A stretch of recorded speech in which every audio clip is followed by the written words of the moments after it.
halaman 7 masuk ke halaman 8. An Abdillah qala Nabi sallallahu alaihi wasallam ana faratukum alal khawdi la yurfa'anna ilayya rijalun minkum hatta idza ahwaitu li unabilahu mukhtiliju duni fa aqulu ai rabbi ashabi fayaqul la tadri ma ahdasu ba'daka, rawal Bukhari. Dari Abdullah bin Mas'ud, ia berkata, Rasulullah sallallahu alaihi wasallam bersabda, aku adalah pendahulu kamu di telaga atau haud. Sungguh ada orang-orang di antara kalian yang diangkat kepadaku, sehingga ketika aku mengulurkan tangan untuk menjangkau mereka, maka mereka ditarik dariku. Lalu aku berseru, wahai Tuhanku, mereka itu umatku. Maka Allah berfirman, kamu tidak tahu apa yang mereka lakukan sesudahmu.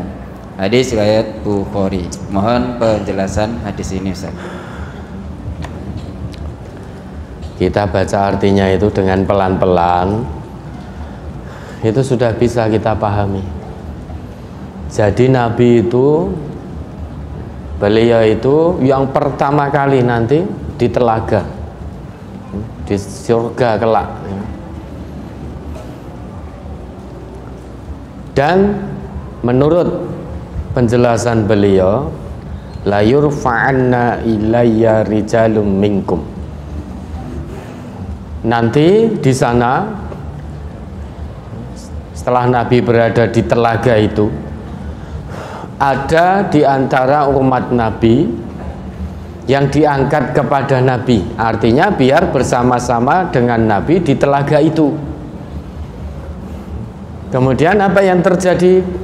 Hatta idza ahwaitu liunawilahum. Ketika Nabi mengulurkan tangan beliau hendak menjangkau umatnya ini agar bersama beliau di telaga, ukhtuliju duni. Mereka ditarik lagi dari Nabi sehingga tidak bisa terjangkau oleh Nabi. Keadaan yang demikian, kemudian Nabi mengatakan, ya Rabb, wahai Tuhan, ya Allah, ai Rabb, ya Allah, ashabi, mereka itu umatku, kenapa ditarik lagi? Tapi firman Allah, la tadri ma ahdasu ba'daka. Kamu tidak tahu wahai Muhammad apa yang dilakukan oleh umatmu sepeninggalmu. Sepeninggal Nabi, umat Nabi itu ada yang enggan membayar zakat, sampai diperangi oleh Abu Bakar. Dulu ketika ditungguin Nabi, tertib. Begitu Nabi wafat, tiba-tiba ingkar kepada aturan agama, nggak mau bayar zakat.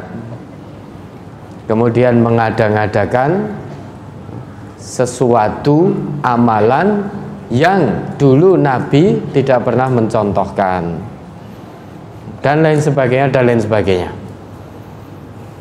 Maka ketika umat beliau akan diangkat biar bisa bersama beliau di telaga di surga kelak, ketika Nabi menjulurkan tangan beliau hendak meraih umatnya, tiba-tiba umatnya ini ditarik lagi. Melihat keadaan itu, Nabi kita mengatakan, ai Rabb ashabi, ya Allah, mereka umatku, kenapa ditarik lagi sehingga tidak bisa bersama Nabi di telaga surga?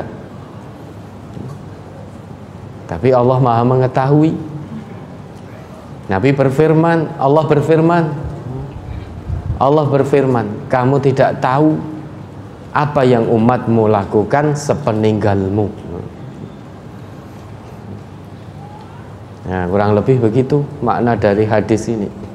Sehingga kalau nanti kita ingin bersama dengan Nabi di telaga Nabi, ya sudah, pegang teguh warisan Nabi, kita gigit dengan geraham kita. Apapun yang terjadi jangan dilepaskan. Kalau kita melepaskan sunnah Nabi, warisan Nabi, maka menurut pengakuan Nabi ini tidak akan bersama beliau di telaga nanti. Ya, pilihan ada di tangan kita. Kalau kepingin tok tidak cukup.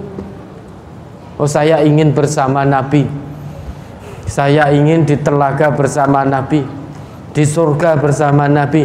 Itu keinginan.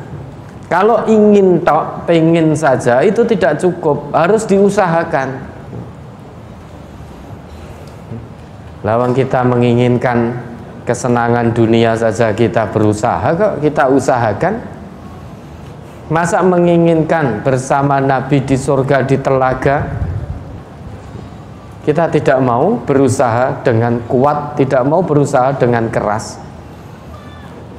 Punya keinginan dunia saja kita akan berusaha dengan keras, keluarkan segenap potensi untuk mendapatkan keinginan dunia, cita-cita dunia. Masa untuk mendapatkan cita-cita akhirat hanya ongkang-ongkang kaki?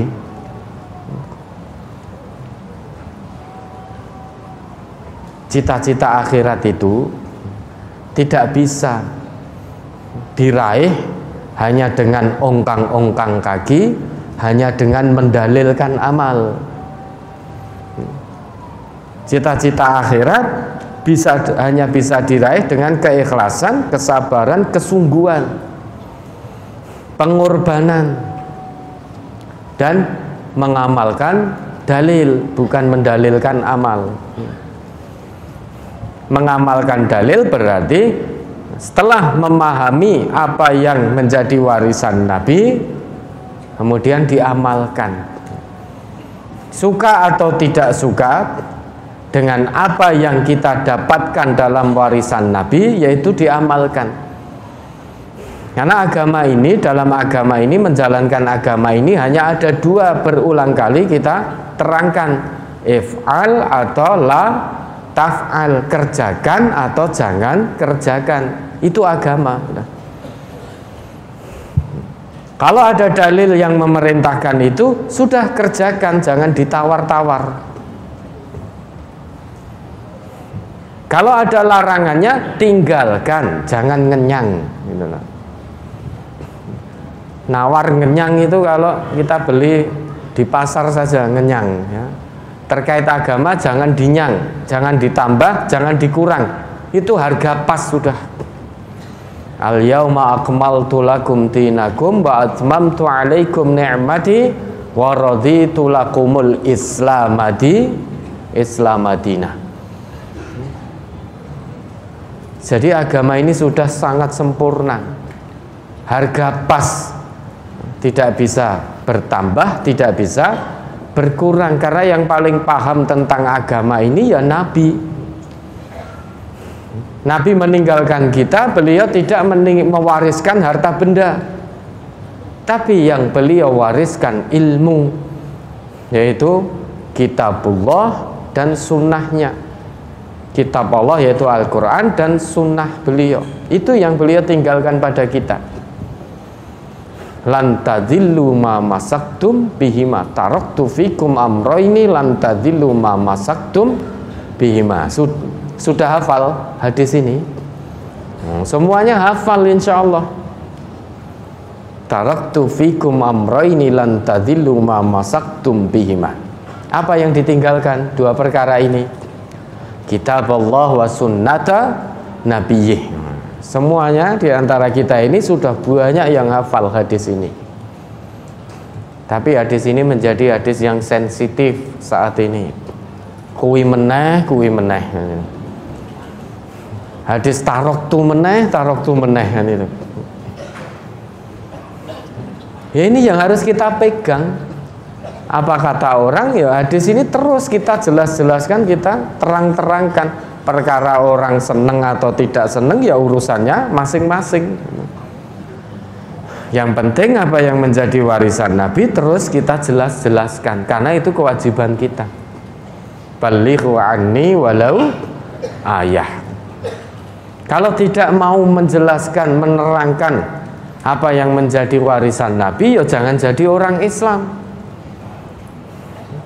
Karena orang Islam dimanapun berada punya kewajiban, yaitu kewajiban menerangkan warisan Nabi meski hanya satu ayat yang baru diketahui, yang baru dipahami. Kalau tidak mau menerangkan warisan Nabi dalam arti tidak mau berdakwah, ya jangan jadi orang Islam.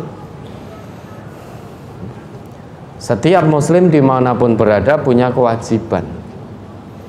Saat pertama dia menjadikan Islam sebagai jalan hidupnya, saat itu dia punya kewajiban untuk ngaji, tadabbur Quran.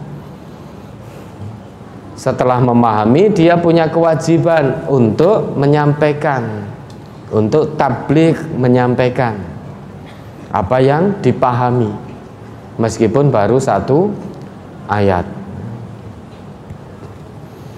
Ya, maka jangan malu. Masa menerangkan Quran, menerangkan sunnah kok malu?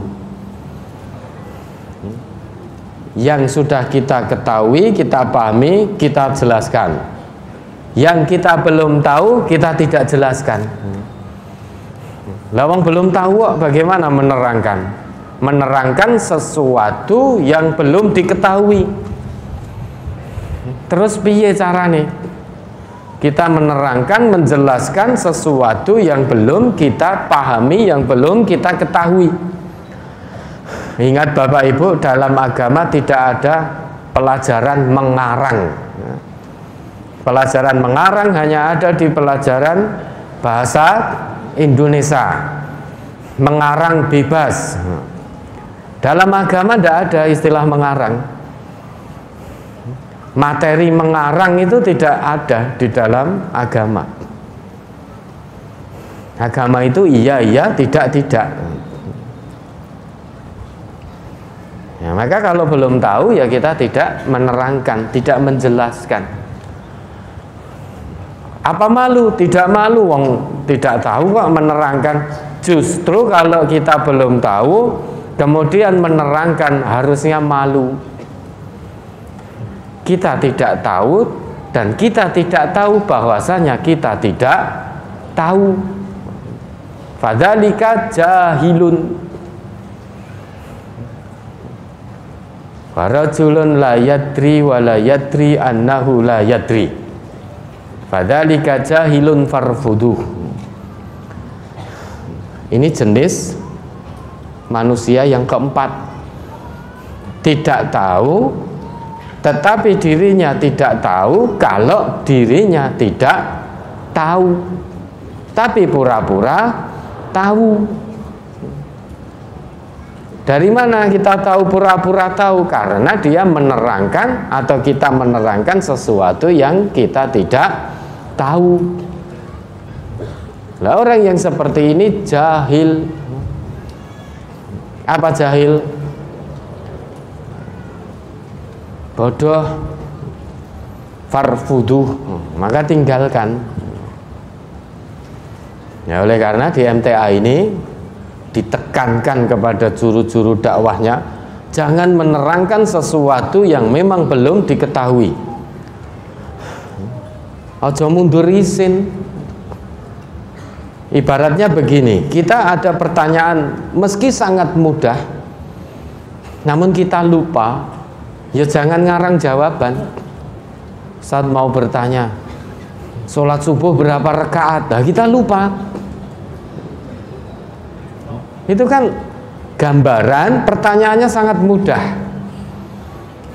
Dan ini sudah menjadi juru dakwah di MTA puluhan tahun. Mosok tekoni sholat subuh pirang rakaat ra ngerti yo isin no aku. Terus dikarang, muter-muter gak karuan. Sebetulnya cukup dijawab, oh ya itu saya lupa. pekan depan akan saya jawab. Ditangguhkan dulu. Simpel tau? Mudah. Ketika ditanya, Ustaz bertanya apa itu wasilah dan tawasul? Bingung. Wasilah dan tawasul.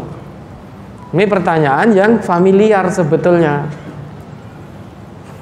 Tapi, wah puluhan tahun jadi juru dakwah, ditanya wasilah dan tawasul kok nggak ngerti. Ya malu akhirnya jawab. Jawab dengan mengarang bebas. Nah, itu gambaran mudahnya seperti itu. Dan itu tidak diperkenankan bagi juru-juru dakwah di majelis tafsir Al-Quran. Kalau ngerti ya, dijelaskan. Kalau tidak tahu ya jangan menjelaskan. Ya, ada lagi.